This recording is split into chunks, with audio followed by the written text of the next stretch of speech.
3,140억 달러. 2025년 말 현재 전 세계에 유통되고 있는 달러 스테이블 코인의 총액입니다. 이 숫자는 단순히 크다라는 것을 넘어서 상당히 중요한 의미를 가지고 있는데, 스테이블 코인 발행사들은 이제 미국 단기 국채의 거대한 투자자로 부상했습니다. 예컨대 2024년 중반 테더는 준비금의 84.5%를 현금 등가 자산과 미국 단기 국채로 보유하고 있었는데, 유통량 기준 그 국채 보유 규모만 970억 달러에 달했습니다.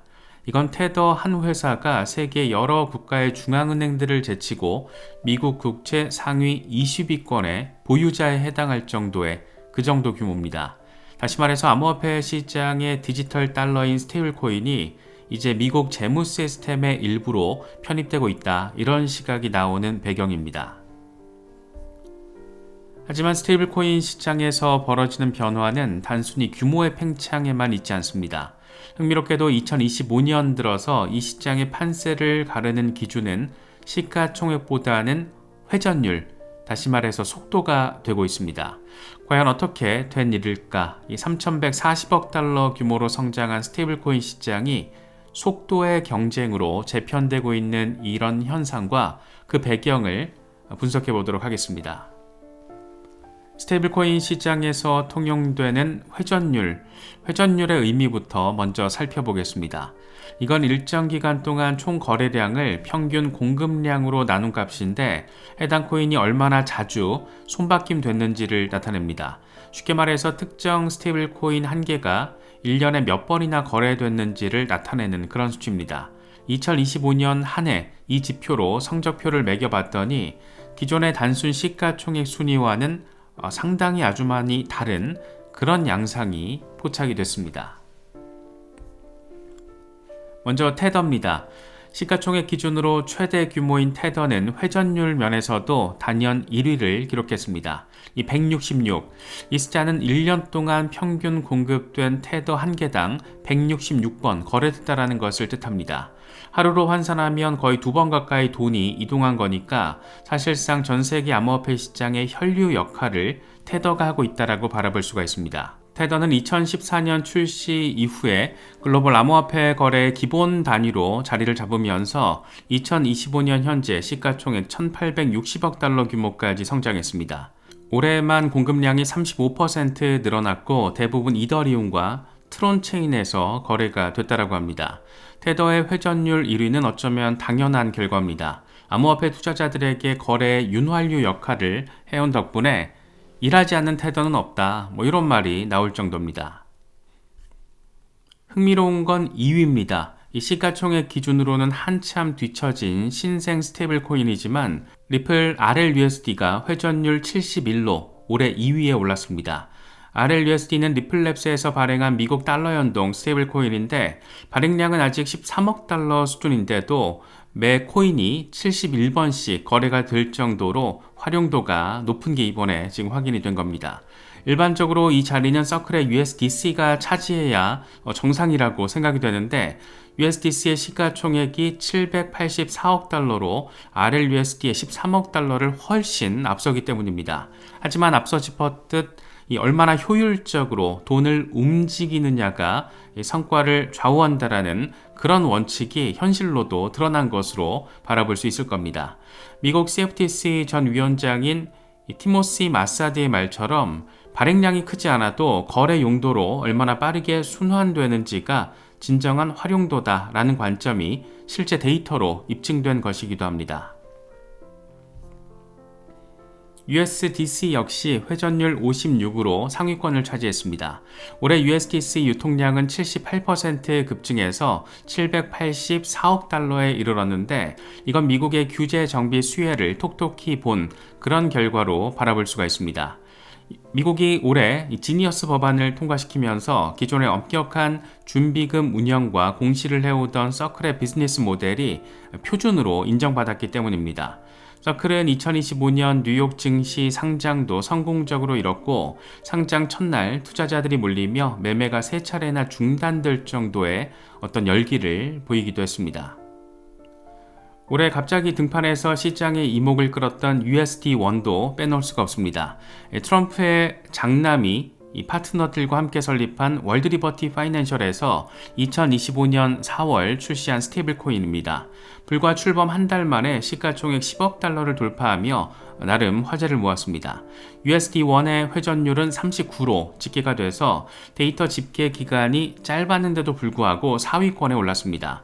애초에 고도로 유동적인 트랜잭션용 스테이블 코인을 표방한 만큼 빠른 속도로 코인이 돌고 돈 것으로 바라볼 수가 있습니다. 실제로 USD1은 출시와 동시에 이 코인베이스, 팔콘X 등 미국 주요 거래소에 폭넓게 상장되며 이 소매 투자자 위주로 급속하게 퍼지기도 했습니다.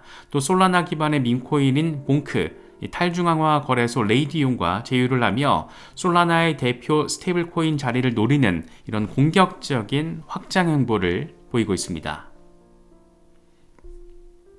그렇듯 2025년 스테이블 코인 시장의 키워드는 속도라고 할 수가 있습니다. 시총 1위 테더가 여전히 거래 활동 1위를 지켰지만 신흥 강자들이 속도전으로 치고 올라오면서 판도를 흔들고 있는 겁니다. 단적인 예로 RLUSD는 발행량이 USDC의 60분의 1 수준에 불과하지만 거래 회전율은 2배 이상입니다. 이건 투자자와 기관들이 어떤 코인을 얼마나 활발히 쓰는지를 보여주는 그런 지표니까 네트워크 효과의 질적인 면을 드러낸다라고도 할 수 있을 겁니다. 이제 단순히 몇 조 원짜리 코인이냐 라기보다 얼마나 빈번히 잘 쓰이는 코인이냐 이런 부분이 승부를 가르는 시대가 될 수도 있을 겁니다. 그 배경에는 규제 환경의 변화 그리고 이용자들의 요구가 깔려 있는데 이걸 이해하기 위해서는 스테이블 코인의 발행 구조와 정책적 맥락을 들여다볼 필요가 있을 것 같습니다.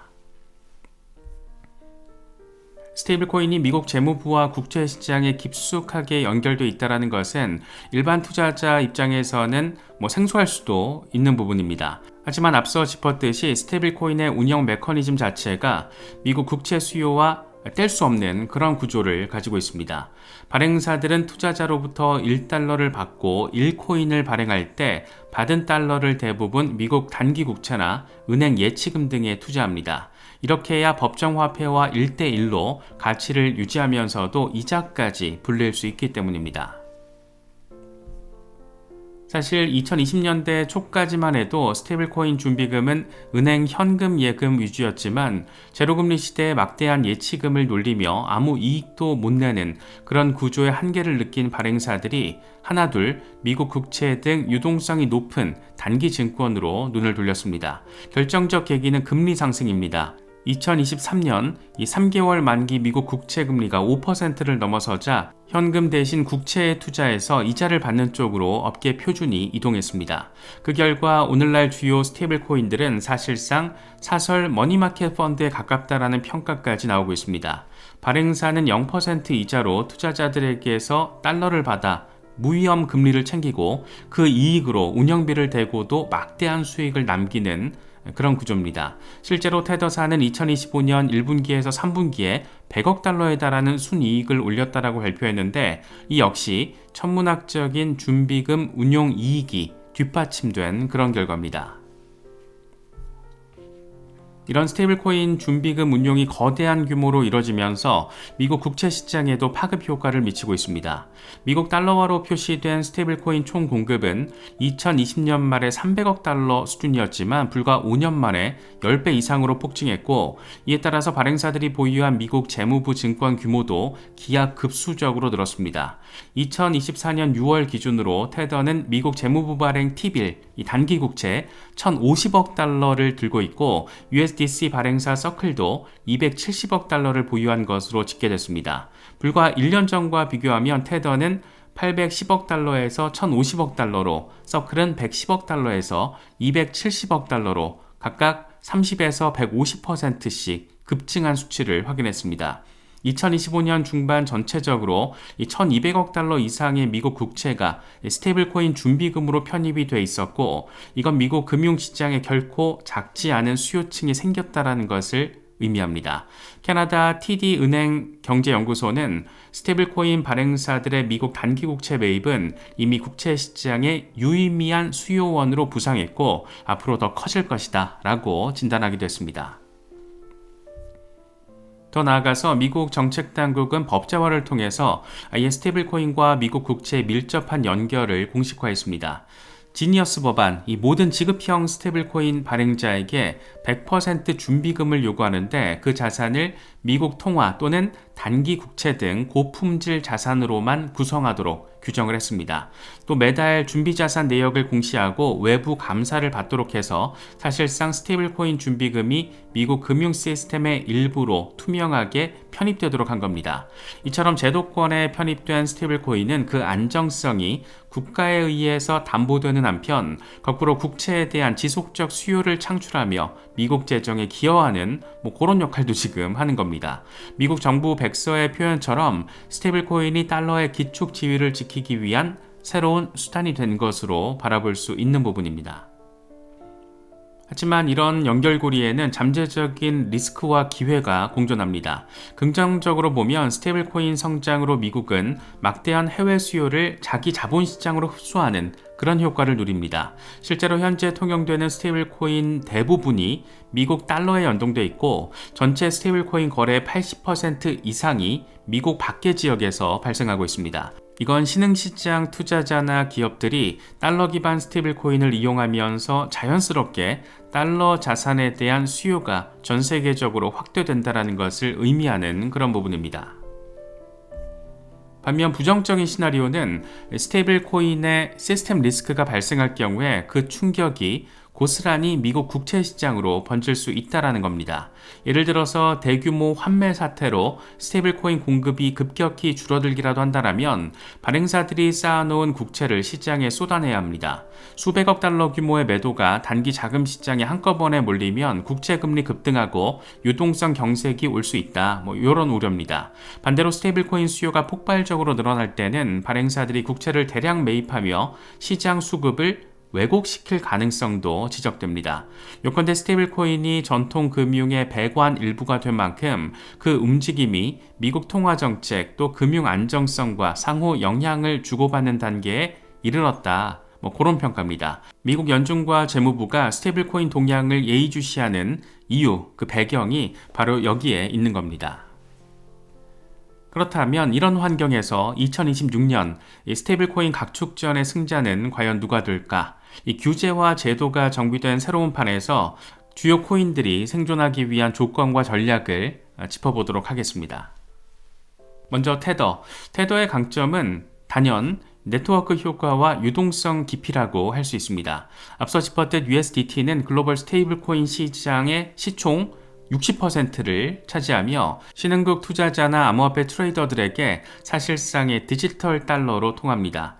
수년 동안 축적된 시장 신뢰도와 폭넓은 사용처는 신규 경쟁자들이 단기간에 따라잡기 어려운 그런 자산이 되어버렸습니다. 실제로 2025년에도 USDT 공급은 30에서 50%대의 안정적인 성장률을 보이면서 8월 말 1680억 달러에 이르렀고 9월에는 1700억 달러를 돌파했습니다. 테더의 가장 큰 무기는 이런 규모에서 오는 유동성으로 일부 크로스보더 결제 기업들이 달러 스테이블 코인으로 해외 송금 서비스를 제공할 때 유동성 때문에 마지못해 USDT를 쓰는 경우도 있을 정도입니다. 또 엘살바도르로 본사를 이전하고 자산 운용사를 설립하는 등 규제 친화적 국가를 찾아서 기민하게 거점을 옮기는 나름의 순발력도 보여줬습니다. 이런 면모 덕분에 테더는 몇 차례 악재와 의혹에도 불구하고 여전히 건재한 모습을 보이고 있습니다. 하지만 테더의 약점도 분명합니다. 규제 리스크와 평판 리스크라는 두 그림자가 늘상 따라다닙니다. 먼저 규제 측면에서 미국 지니어스법 통과 이후에 기존 비규제 스테이블 코인에 대한 견제가 본격화됐습니다. 당장 비자, 마스터카드 등 글로벌 결제 인프라 회사들은 최근 스테이블 코인 결제 지원을 확대하면서도 테더는 제외하고 미국 규제 기준에 부합하는 코인들로만 파트너로 받아들이고 있습니다. 머니그램, 스트라이프 같은 핀테크 기업들도 결제용 스테이블 코인으로 USDC를 우선적으로 채택하고 USDT는 잘 다루지 않거나 그 뒤로 미루는 그런 분위기도 포착이 됩니다. 유럽연합 역시 미카 규정 발효로 미인가 스테이블 코인 거래를 차단하기 시작해서 이미 바이낸스의 어떤 조치처럼 EU 안에서 USDT 이용은 위축될 그런 조짐도 보이고 있습니다. 한마디로 테더는 전통 금융권이 요구하는 투명성과 거버넌스 측면에서 상대적으로 불리한 위치에 있다라고도 평가가 가능합니다. 준비금 공시에 대한 과거 이슈나 이 본사의 탈중앙화 성향 등으로 신뢰 격차가 존재하는 것도 엄연한 사실입니다. 이런 제도권의 차가운 시선은 테더의 어떤 성장에 있어서는 한계점으로도 작용할 수 있는 그런 부분입니다. 다음으로 리플 RLUSD. 작년 12월에 깜짝 등판한 다크호스 RLUSD는 규제 친화적 스테이블 코인의 표본이라고도 불리고 있습니다. 리플랩스가 XRP 레저와 이더리움 체인에서 발행한 RLUSD, 처음부터 기관용 송금 또 결제를 염두에 둔 설계로 주목받았습니다. 2025년 말 RLUSD는 스테이블 코인 업계 최초로 미국 통화감독청의 조건부 국가은행 인가를 얻었는데, 이건 RLUSD 발행 주체가 연방 또 뉴욕주 규제를 모두 충족한 최초의 사례가 됐다라는 그런 의미 부여가 가능합니다. 브래드 갈링하우스 CEO는 이걸 놓고 RLUSD에 있어서 가장 높은 기준의 컴플라이언스 시대가 열렸다라며 환영하기도 했습니다. 이뿐만 아니라 리플은 2025년 싱가포르 통화청으로부터도 RLUSD 관련 결제 서비스 확대 승인을 받아서 아시아 시장 진출의 교두보를 마련하기도 했습니다. 미국과 아시아 이 양대 규제 허들을 잇따라서 넘은 것으로도 생각해 볼 수가 있습니다. RLUSD의 강점은 이처럼 확고한 규제 준수와 기관 신뢰에 있다라고 할 수 있을 것 같습니다. 리플 같은 경우에는 오랜 기간 은행 또 송금업체들과 파트너십을 맺어온 그런 기업이고, RLUSD 역시 초기부터 기관 투자자들의 요구에 맞춰서 설계가 됐습니다. 실제로 RLUSD를 통해서 토큰화된 머니마켓 펀드에 투자하는 솔루션이 시큐리타이즈 플랫폼에 통합이 돼서 기관 투자자들이 RLUSD로 실물 단기 금융 상품에 접근하는 그런 길도 열렸습니다. 이런 전통 금융과의 가교 역할은 다른 스테이블 코인들과 차별화되는 RLUSD만의 입지다, 특징이다 라고도 표현할 수 있을 것 같습니다. 또 리플사가 XRP를 통해서 글로벌 결제 네트워크를 구축해온 노하우를 활용할 수 있다는 점에서 RLUSD는 국경 간 송금, 이 포렉스 시장 등 특정 B2B 니치 마켓에서 상당한 강점을 발휘할 수도 있을 겁니다. 다만 RLUSD 앞에도 과제가 있습니다. 무엇보다 규모 경제가 지금 부진한 상황. 2025년 말 유통량은 13억 달러로 시장 전체 점유율이 0.5%도 되지 않습니다. 아무리 회전율이 높다라고 해도 이 작은 풀에서 창출되는 유동성에는 한계가 있습니다. 기관용이라고는 하지만 정작 주요 금융기관들의 활용이 아직 초기 단계에 머물러 있다는 것도 엄연한 현실입니다. 이 서클과 달리 아직 주요 결제망의 파트너십 소식이 없고 활용 사례가 일부 토큰 증권 플랫폼 등에 국한되어 있습니다. 다시 말해서 실사용 네트워크의 확장성이 관건이다 라고 할 수 있는 상황입니다. 일단 소송 잘 마무리하고 규제 친화적인 이미지를 구축한 건 호재지만 경쟁 환경도 이게 녹록지가 않습니다. 서클, 팍소스, 심지어 테더까지 앞다퉈서 미국에서 은행 인가를 취득하거나 신청 중이어서 컴플라이언스 우위의 어떤 지속 시간이 길지 않을 수도 있습니다. 또 동일한 규제 틀 안에 들어온 이상 RLUSD만의 두드러진 장점을 어필하기가 어려워질 수도 있습니다. 그래서 2026년 RLUSD의 생존 그리고 성장 조건은 바로 어디에 쓰이느냐일 겁니다. 이미 발판을 마련한 기관용 결제, 송금, 외환 영역에서 RLUSD를 실질적인 표준 가운데 하나로 안착시키는 게 급선무라고 할 수 있을 겁니다. 예컨대 국제송금 컨소시엄이나 은행 간 블록체인 결제망 등에 RLUSD가 채택된다라면 게임 체인저가 될 수도 있을 겁니다. 또 규제 문턱을 낮춘 강점을 살려서 기존 금융권의 스테이블코인 활용 니즈를 선점해야 될 겁니다. 반대로 이런 영역에서 두각을 나타내지 못한다라면 RLUSD는 규모의 한계를 돌파하지 못한 채 이 틈새 코인으로 남을 위험도 있습니다. 요약하면 RLUSD는 작지만 빠른 그런 존재로서 어떤 시장의 틈바구니에서 특정 생태계의 필수 코인이 되는 그런 그런 전략이 필요한 것으로 보입니다. USD1은 2025년 정말 신예 등판했다라고 표현할 수 있을 것 같은데 정치적 배경과 대중 마케팅을 등에 업고 단숨에 입지를 넓혔습니다. 트럼프 일가가 직간접적으로 관여하는 덕에 트럼프 코인이라는 별칭까지 얻으며 출시 초기부터 화제성은 상당했습니다. 출시 직후에 코인베이스 등 주요 거래소 상장 러시, 커뮤니티 대상 에어드롭과 프로모션 등 공격적인 유통 확대 전략으로 불과 몇 달 만에 시총 30억 달러 규모까지 성장한 건 상당히 놀라운 성과라는 평가를 받고 있습니다. 특히 USD1은 솔라나 생태계를 노리고 들어가서 솔라나 디파이에서 유동성 핵심 축이 되겠다라는 나름의 분명한 목표를 보여주기도 했습니다. 이건 기존 강자들이 이더리움이나 트론에 집중된 틈새를 공략한 것으로도 바라볼 수가 있습니다. 한편으로 발행사 월드리버티 파이낸셜은 트럼프 테마 토큰 등도 발행을 해서 일종의 민코인 플러스 스테이블 코인 결합 마케팅을 보여줬고, 이 역시 대중의 관심을 끄는 데는 한 몫을 한 것으로 바라볼 수가 있습니다. USD1의 가장 큰 강점은 높은 인지도와 빠른 확장력을 꼽을 수 있을 것 같습니다. 트럼프 브랜드는 이미 미국 내 보수 성향 투자자들과 일부 해외 시장의 충성도 높은 이용층을 확보하는 데 있어서 유리하게 작용했습니다.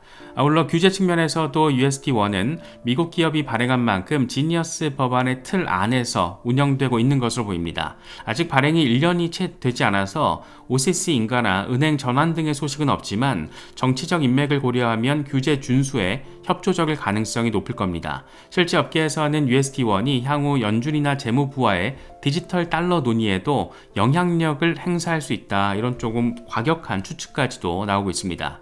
또 USD1은 애초에 거래용이라는 기치를 내걸었기 때문에 USDT처럼 이용자에게 이자를 돌려주지 않더라도 큰 불만이 없는 구조로 보입니다. 오히려 속도와 편의성에 중점을 둔 전략으로 솔라나 같은 정말 빠른 초고속 체인과 제휴를 해서 기술적 강점을 확보하려는 모습입니다.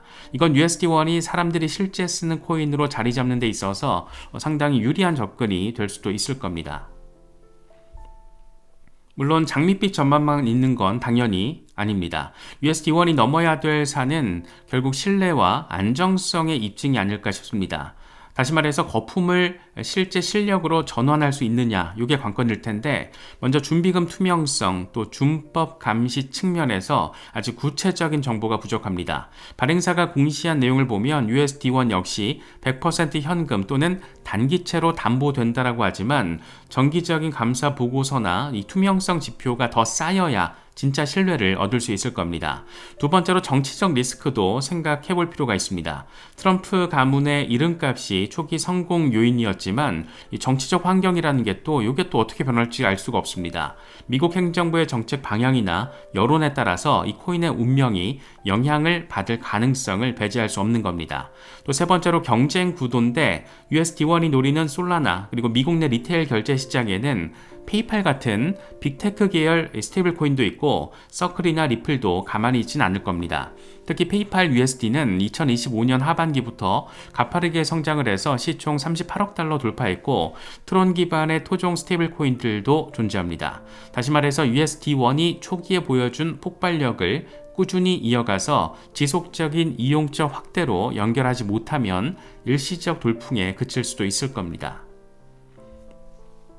결국 2026년 USD1의 승부처는 대중적 신뢰 확보라고 할 수 있습니다. 이를 위해서는 먼저 투명하고 안정적인 운영으로 어떤 믿을 수 있는 코인 이미지를 심어야 할 겁니다.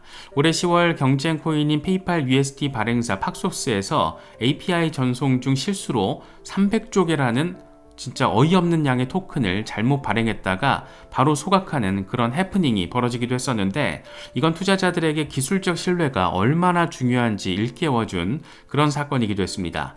USD1은 이런 실수를 예방하고 보안, 거버넌스 체계를 철저히 하면서 안전한 선택지가 될 수 있는지를 입증을 해야 될 겁니다. 동시에 트럼프라는 이름에 가려진 제품 자체의 가치를 또 증명해야 합니다. 실제 결제, 송금, 디파이에서 이 편의성과 효용을 체감하게 만들고 필요하면 일시적으로라도 사용자 인센티브를 제공해서 이 습관적인 사용층을 확보할 필요가 있을 겁니다. 요약하면 USD1이 초기 화제성을 꾸준한 신뢰와 이용으로 전환하는 거, 그게 생존과 성장을 가리게 될 겁니다.